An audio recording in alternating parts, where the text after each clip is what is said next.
Hello everyone. So welcome back to the interview preparation session. So my name is Emmanuel. So today we will discuss some of the most important, repeated and interesting topics so which are helpful for our interview preparation. So as we have discussed yesterday, decision tree, linear regression, interview questions on decision tree we have seen, linear regression also we have seen. Today we will see interview questions on random forest. So let us go to the first question. So what are the important properties of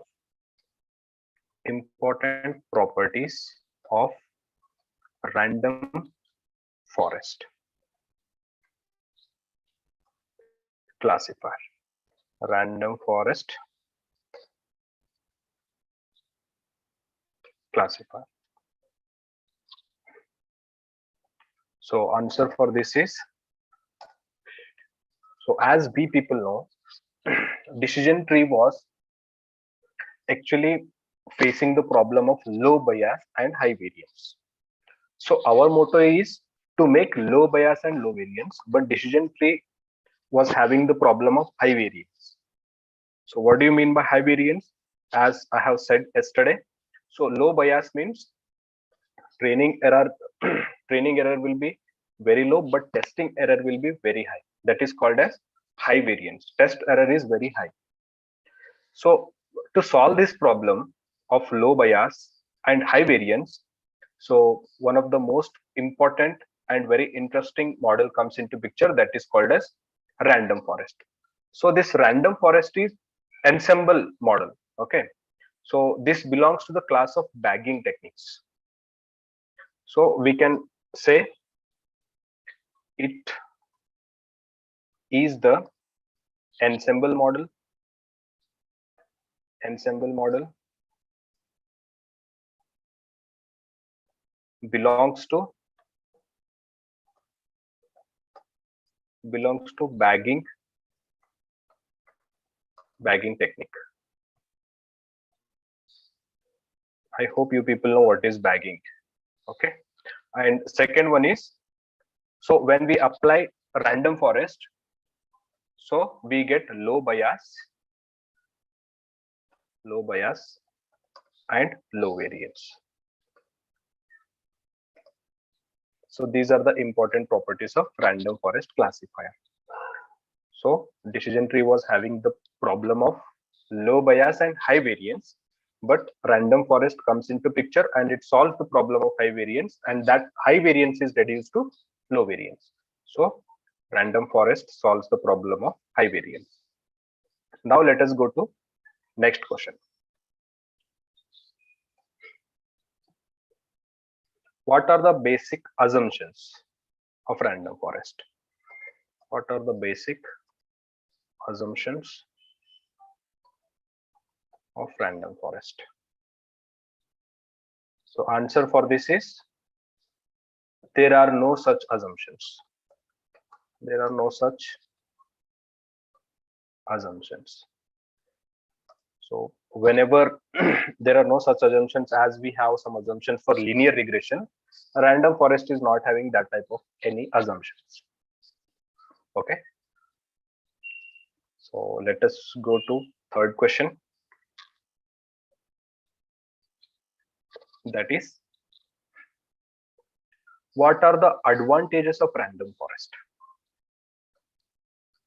What are the advantages of random forest? Okay, so if we see answer for this, so we have many advantages. So first advantage of random forest is it doesn't overfit. Okay, it doesn't overfit. This is the first advantage of our random forest. I will take this as A.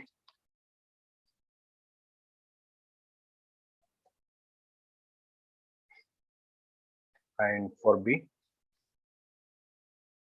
so second is, it is a favorite algorithm of Kaggle competition. Okay, it is the favorite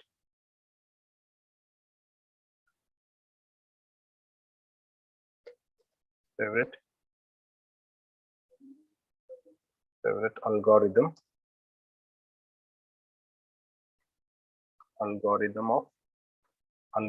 for Kaggle competitions. Kaggle competitions.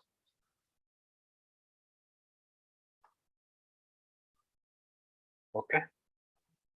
So in many Kaggle competitions, random forest is preferred. So even many companies are now preferring random forest as their favorite algorithm because of its special characteristics. We'll see those all things one by one. So third advantage is less hyperparameter tuning is required here. Less hyperparameter tuning is required.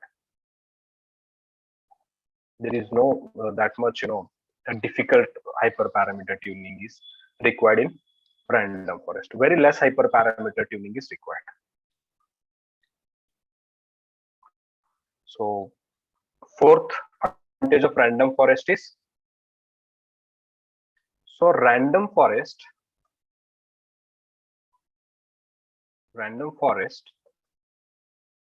can handle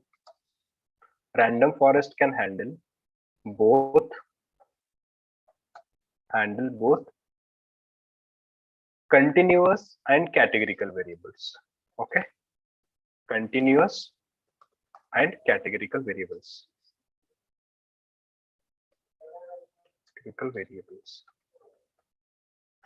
As we are using decision tree inside the random forest, so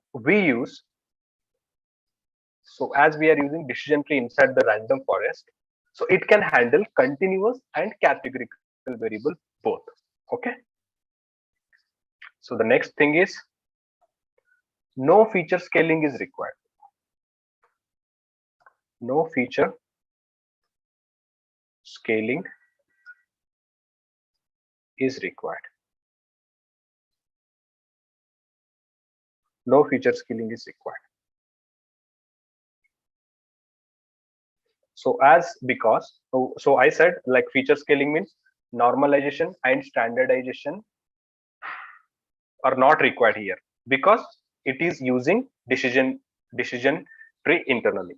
Okay, so we can completely write like this: no feature scaling is required in case of random forest as it uses decision tree internally. So this is the thing. So why we don't require normalization and standardization in the case of random forest? Because it is using decision tree internally. So for that reason, no need to go for normalization and standardization or feature scaling. Okay, so next question is next advantage of this is suitable for any kind of ML problems. Suitable for any kind of machine learning problems. So these are the advantages of random forest. Okay, so it does not overfit. It is a favorite algorithm, less hyperparameter tuning, and it can handle both continuous and categorical variables. No feature scaling is required and suitable for any kind of machine learning problems. So these are the most important advantages of our random forest. Now let us go to next question. If you want, you can take screenshot of this. So we'll go to next question.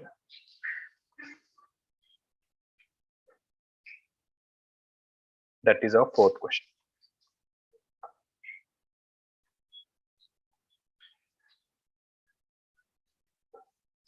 What are the disadvantages of random forest? We have seen advantages, no? So for every algorithm we have some disadvantages also. That also we should know. What are the disadvantages? Disadvantages of random forest.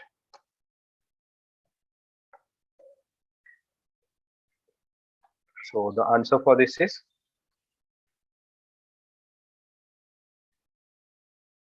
biased in multi-class classification problem towards more frequent classes. So biased in multi-class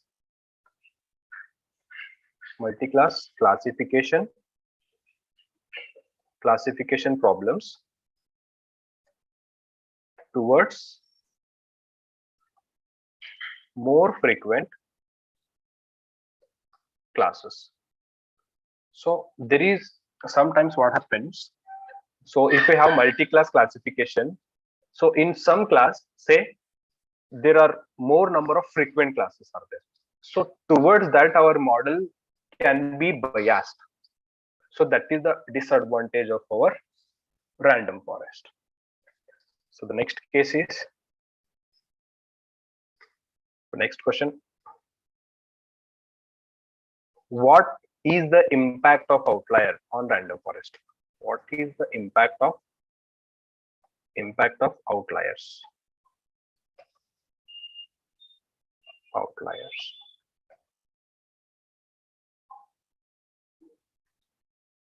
on random forest.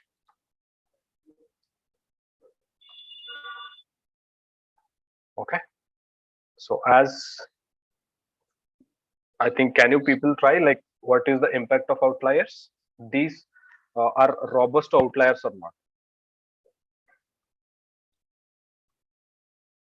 So random forest is robust to outliers or not?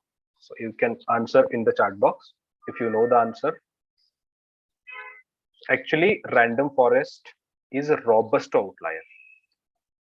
It is robust to outliers.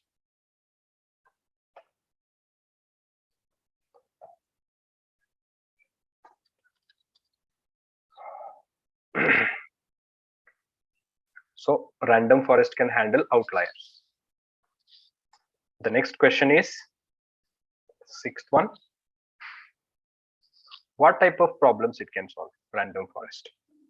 What type of problems random forest can solve?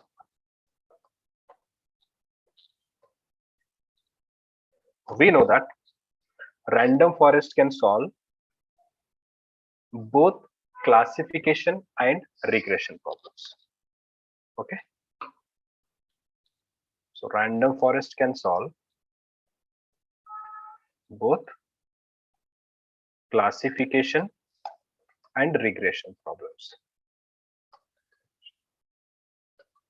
That's why we are having random forest classifier and random forest regressor, right?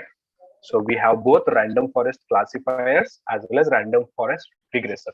Therefore, random forest can solve both the problems, classification as well as regression problems. Now let us go to the question number 7.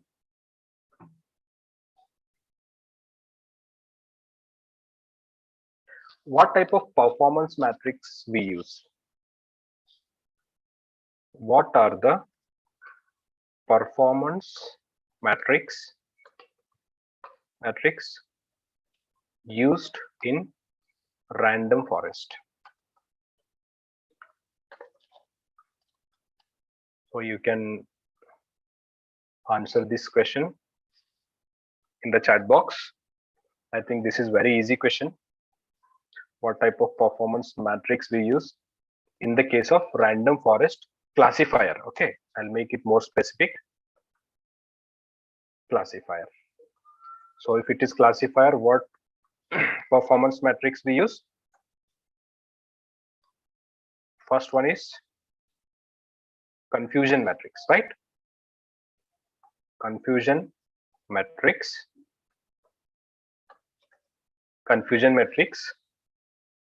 and also we can use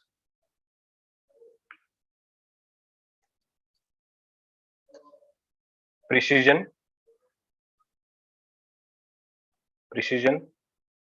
recall, and F1 score. So please remember, this is in these two are used in the case of random forest classifier. Okay, not in the case of random forest regressor. We use different metrics for random forest regressor. Okay, performance metrics. So in random forest classifier, we use confusion matrix and precision, recall, and F1 score. So now let us go to the next question. Can you try what are the performance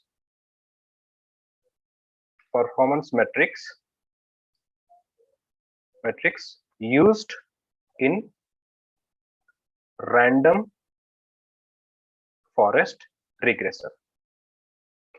Please try this.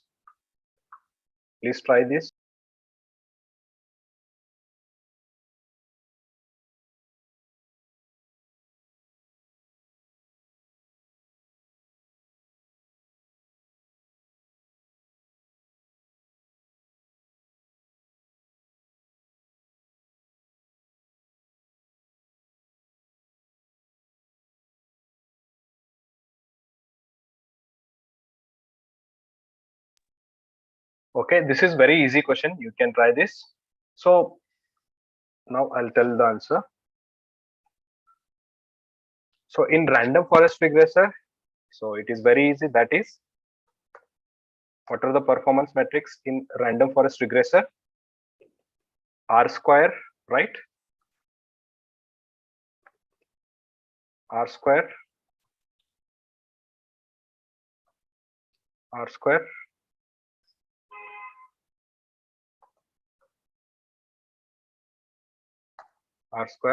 and adjusted R square, right? You can also adjusted R square and adjusted R square, and also we can use second one is here MSC,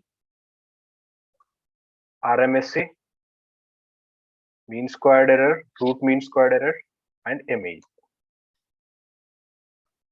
Okay, so these are the performance metrics used in random forest regressor. In the case of regressor, we use R square, adjusted R square, RMSC, and MAE.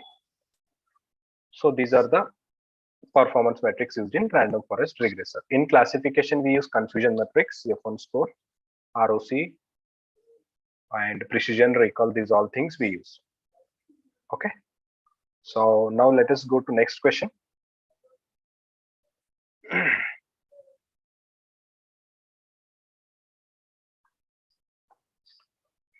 So this is all about like random forest. We have covered each and every questions which can be asked in the interview on this random forest. So we have to compare like decision tree and random forest. So as we are using decision tree as a base model in the random forest, so our concept for decision tree should be very clear. So then we can solve any questions on random forest. So now let us go to one more algorithm.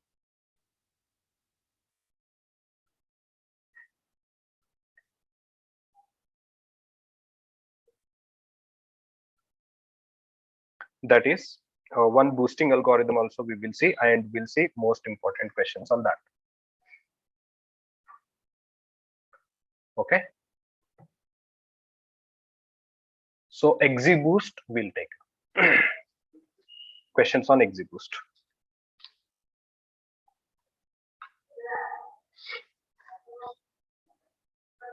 What are the basic? First question is question number 9. What are the basic assumptions assumptions of XGBoost algorithm. Okay, what are the basic assumptions of XGBoost algorithm? So answer for this is no basic that type of.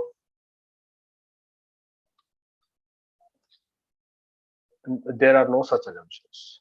There are no such assumptions. Okay. So now let us go to the next question, that is 10th one.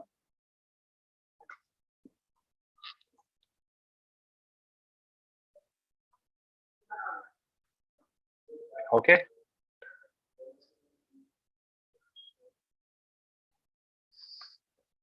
How does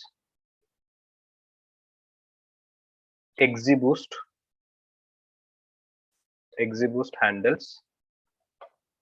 handles missing values? So XGBoost can handle missing values or not? So that is our question. Okay. So answer for this is yes, XGBoost can handle missing values internally. Okay. XGBoost can handle XGB. Okay. Can handle missing values. So this is very, very important. There is no need to treat our missing values in XGBoost when we are considering. Sorry, XGBoost cannot handle the missing value. I'm extremely sorry for that. XGBoost cannot handle the missing values, but AdaBoost can handle the missing values. Okay, parallelly we will see the questions of AdaBoost also. AdaBoost can handle the missing values, but not XGBoost. So I'll write here. Here itself I'll mention AdaBoost can handle. This cannot. Okay, I'll make it cannot handle missing values. Okay, here can handle missing values. So please make a note of this. AdaBoost can handle the missing values, but XGB cannot handle the missing values. This thing you should remember. Okay. So this is what boosting techniques we are seeing. Okay. So I think you have taken screenshot of this. Now let us go to next question. 11th one. What are the advantages of AdaBoost? What are the advantages of AdaBoost?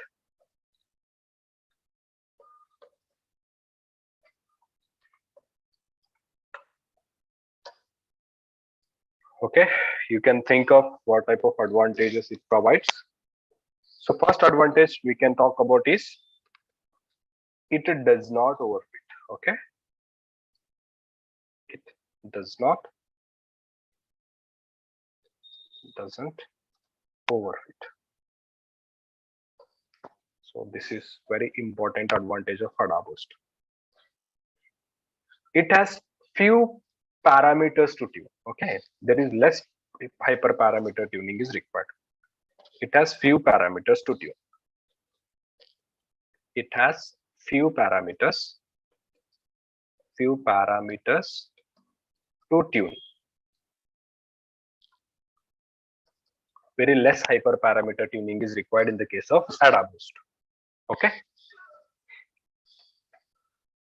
So now let us go to the next question, that is 12th one. What are the advantages of gradient boost and XGBoost both? Okay.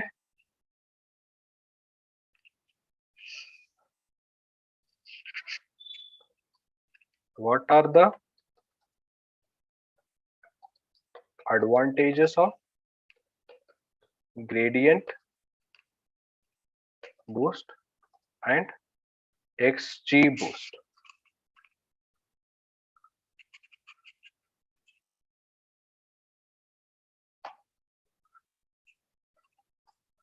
So the answer for this is, I think you can think of this and you can even post your answers in the chat box. So first advantage is it has great performance.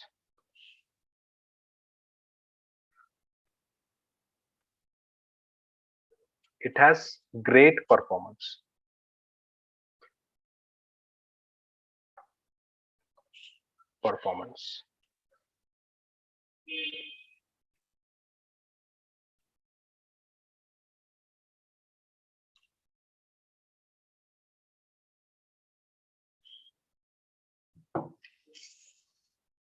It has great performance.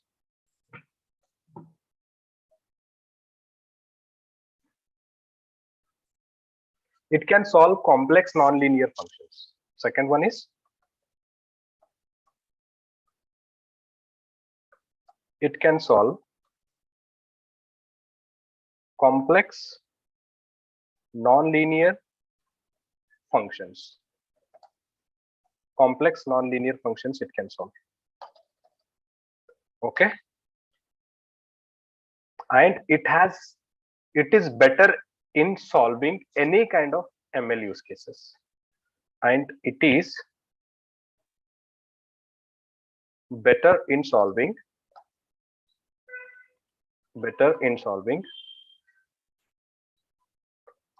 any kind of ML use cases. So therefore we prefer XGBoost. So XGBoost is also one of the most favorite algorithm in Kaggle competitions. Okay. So blindly we can go for XGBoost sometimes because of its speed, because of its performance. So everything makes XGBoost very special. So therefore sometimes we use XGBoost, that is boosting algorithms. Okay, next question is 13th.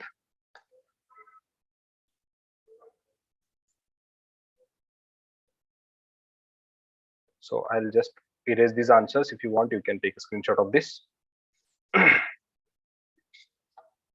So 13th one, whether feature scaling is required or not in XGBoost and AdaBoost. Whether feature scaling is required in AdaBoost and XGBoost.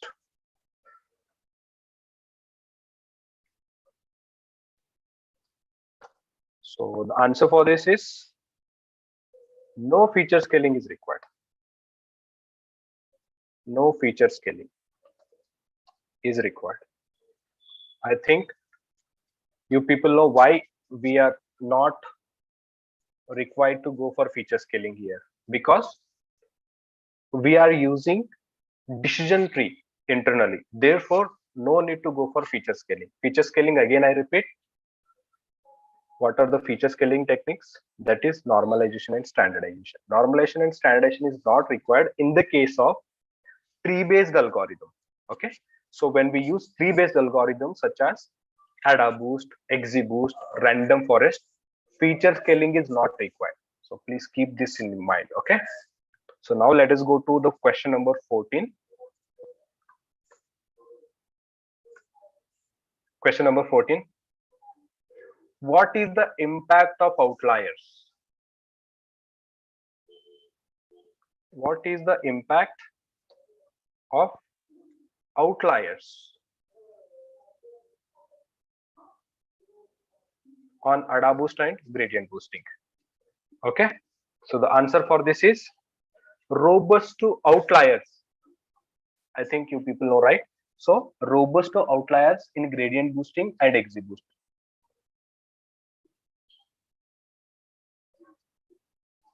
Okay, so they are robust to outliers. Robust to outliers in gradient boosting and XG boost. Okay. So gradient boost and XG boost are, robust to outliers. But one thing you should remember here, that is ADA boost is not, robust outlier. I'll make this as one more question so that you will remember it very easily. So I'll just delete this. So you should remember gradient boosting and XG boost. They are robust outliers. They can handle outliers themselves. But what happens in the case of ADA boost? What is the impact of outliers on XGB and gradient boosting? We have seen. Okay. So here, what is the impact of outliers on ADA boost? ADA boost. So here the answer changes. So ADA boost is sensitive to the outliers. So please remember this. ADA boost is sensitive to the outliers.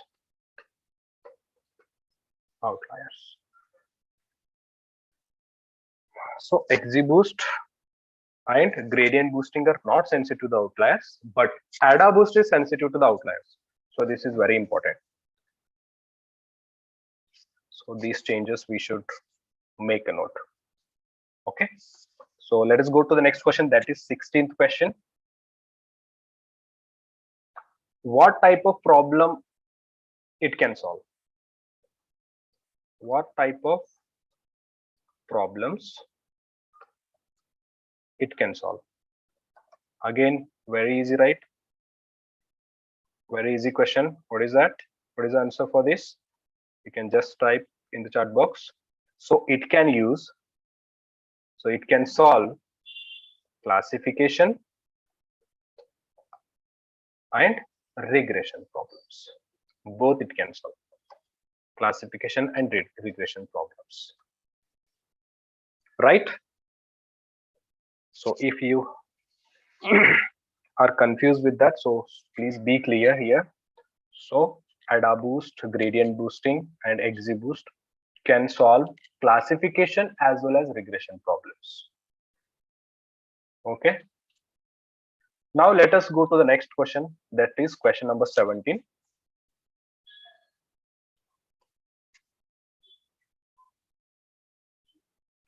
What are the performance metrics we use? What are the performance metrics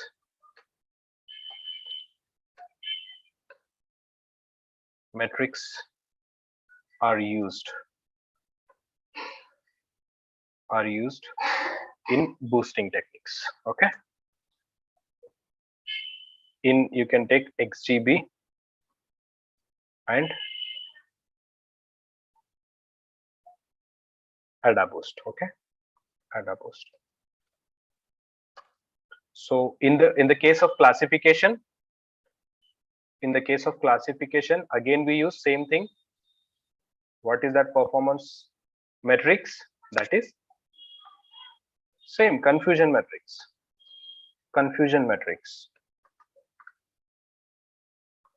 And we can also use precision,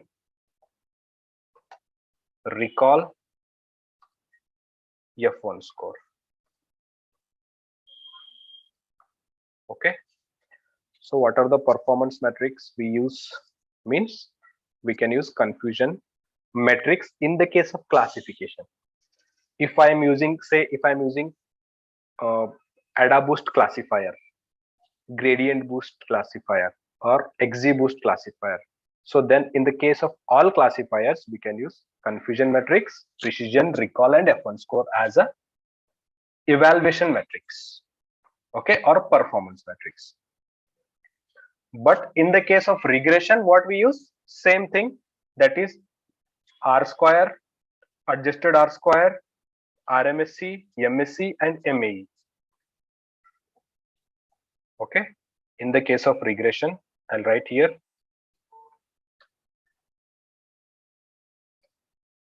In the case of regression, we use R square, adjusted R square,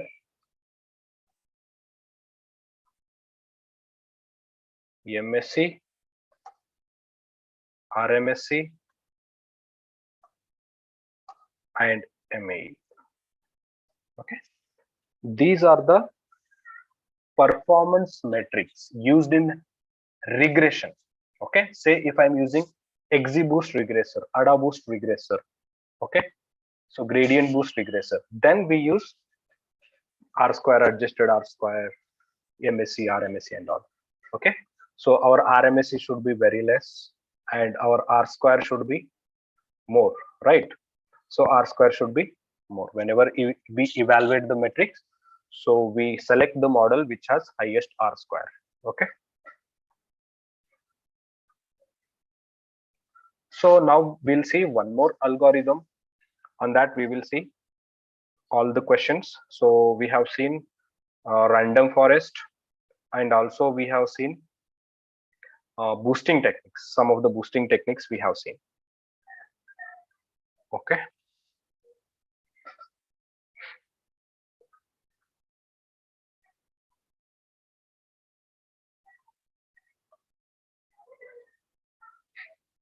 now we'll see the questions, important interview questions on logistic regression. Okay, logistic regression. So this is also important.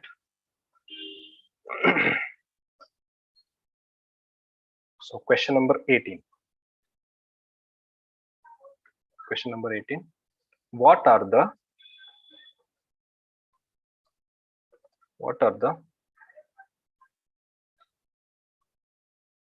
basic assumptions? Basic assumptions of linear regression. Linear regression. Can anyone answer in chat box? What are the basic assumptions of linear regression?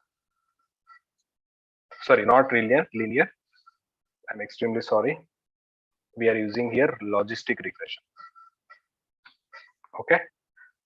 Yesterday we have seen that linear regression. So logistic regression. What are the basic assumptions of logistic regression?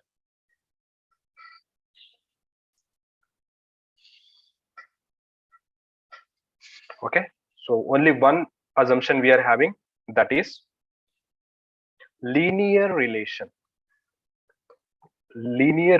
between independent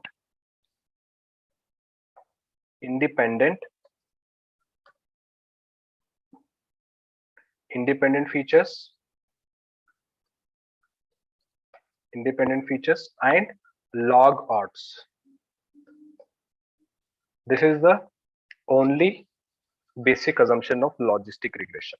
There should be a linear relation between independent features and log odds. Okay, now let us go to the next question, that is question number 90. What are the advantages of logistic regression? Logistic regression. You can answer this. What are the advantages of logistic regression? So if I talk about logistic regression, they are very easy to implement. Okay, to implement and to understand. Logistic regression So I'll take it as A. Logistic regression are very easy to understand. Second one, it requires very less training. Okay, they are very easy to understand. So as we know in logistic regression, so the model actually gives us the probabilities, right? We know that it gives us the probabilities which can classify. So one more thing we should note of, so whenever we go for logistic regression, we have to check with our dependent variable. Okay, so that dependent variable should be in, so it should not be like continuous, it should be categorical. Okay, it should be divided as like ones, zeros, male, female, like that. Okay, so second advantage of this is it requires very less training. Very less training. It requires very less training. So if we see next advantage, so good accuracy for many simple data sets, and it performs well when the data set is linearly separable. Okay, so it has very good accuracy when we have very simple data set. So at that case, so it will give us very good accuracy, and it can also perform very well when the data is linearly separable. And next advantage is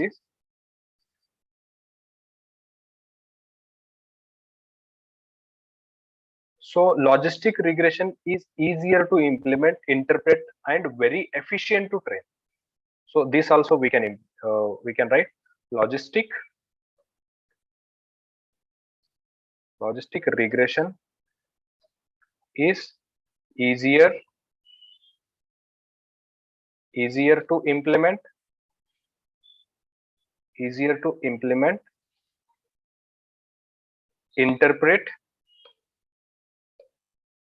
interpret, and very efficient to train. So in most of the classification problems, we can actually go to the logistic regression.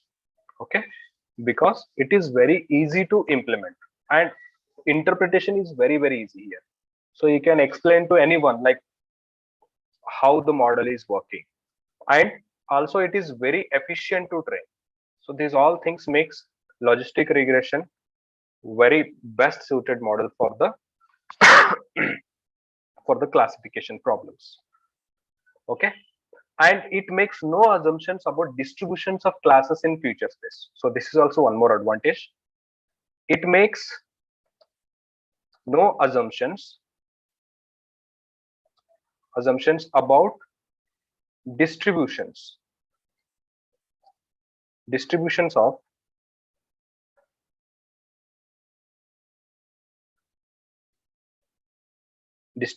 of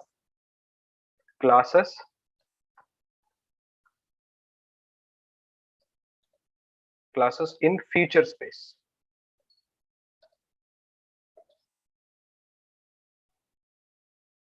Okay, this is also very important advantage for logistic regression. So one more very important advantage is that logistic regression is less inclined to overfitting. Okay, logistic regression is less inclined to overfit. overfitting, but it can overfit in high dimensional data sets. It can overfit in high dimensional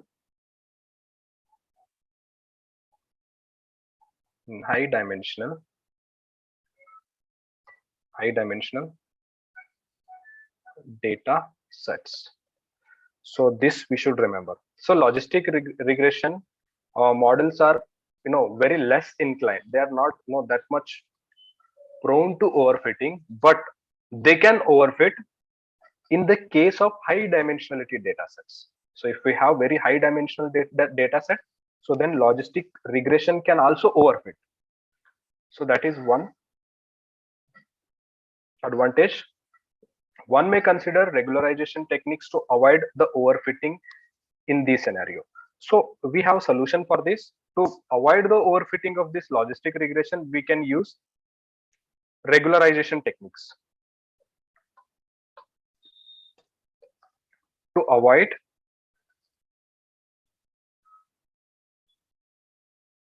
overfitting,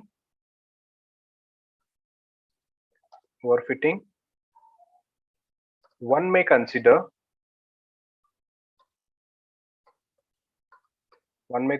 regularization. This is important. Okay, regularization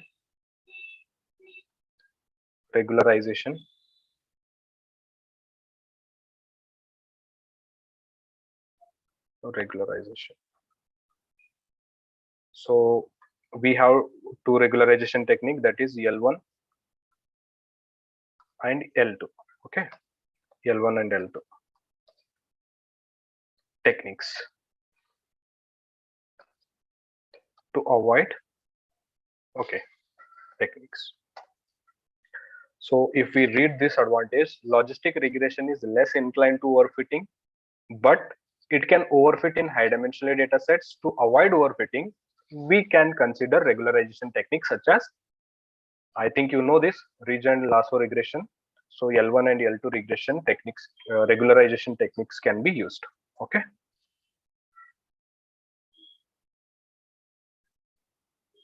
So we can see some of the disadvantages of this logistic regression. I think you people have no doubt in this logistic regression advantages. Okay. So I will delete these answers. If you want, you can take a screenshot.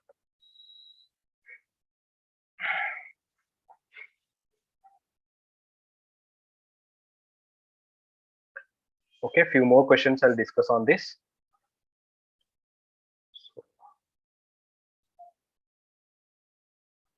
Question number 20.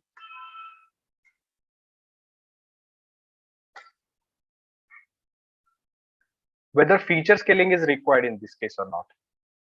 Okay. Whether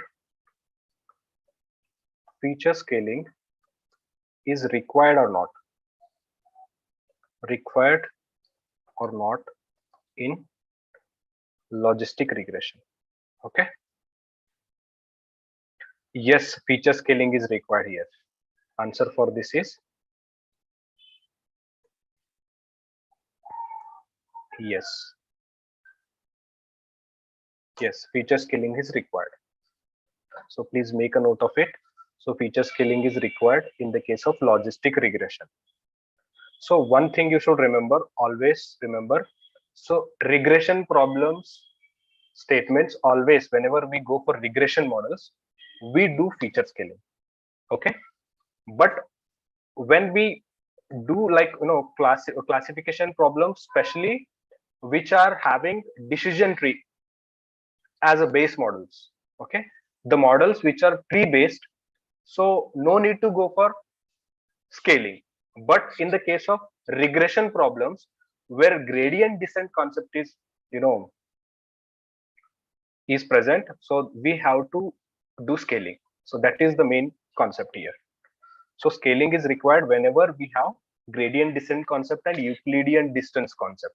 So say if I'm calculating Euclidean distance, okay, so in that case we have to go for scaling, we have to go for normalization and standardization. And if we have gradient descent means, I think you know gradient descent concept.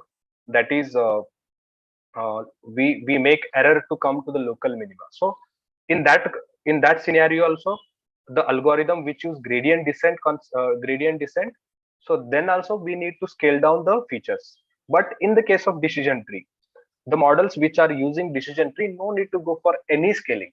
So this is very helpful, so you should remember this. So next we'll go for missing values. How missing? Okay, I'll write like, if I logistic regression is sensitive to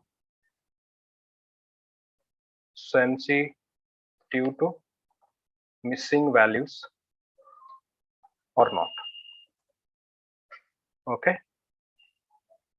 logistic regression is sensitive to missing values or not. Yes, they are sensitive to missing values. So we have to treat the missing values here.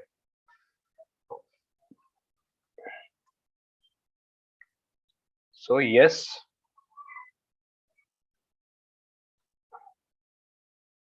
sensitive to missing values. Okay.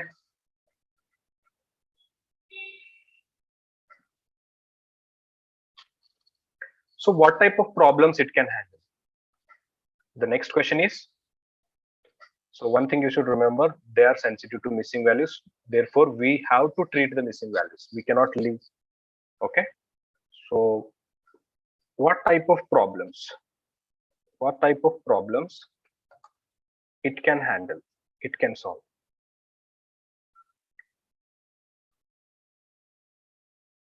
So the answer for this is, I think everyone can answer this very easy. I said, what type of problems logistic regression can solve? So you can type this easy answer in the chat box. Classification or regression, which problem it can solve? Or it can solve both the problems. So the answer for this is, only it can solve classification problems. Okay. So whenever, again, when we see the classification term here, directly we can go to the performance metrics. Those are confusion metrics, precision, recall, and F1 score. Okay. So whenever there is a concept of classification, so we mostly go for confusion metrics for the performance matrices. Okay. So we have discussed around 21 questions. Today we have seen about the random forest. We have also seen some of the boosting techniques. Okay, ADA boost, gradient boost, and XZ also we have seen some questions. And also we have seen some important questions on logistic regression. Okay. I hope you people have enjoyed the class, and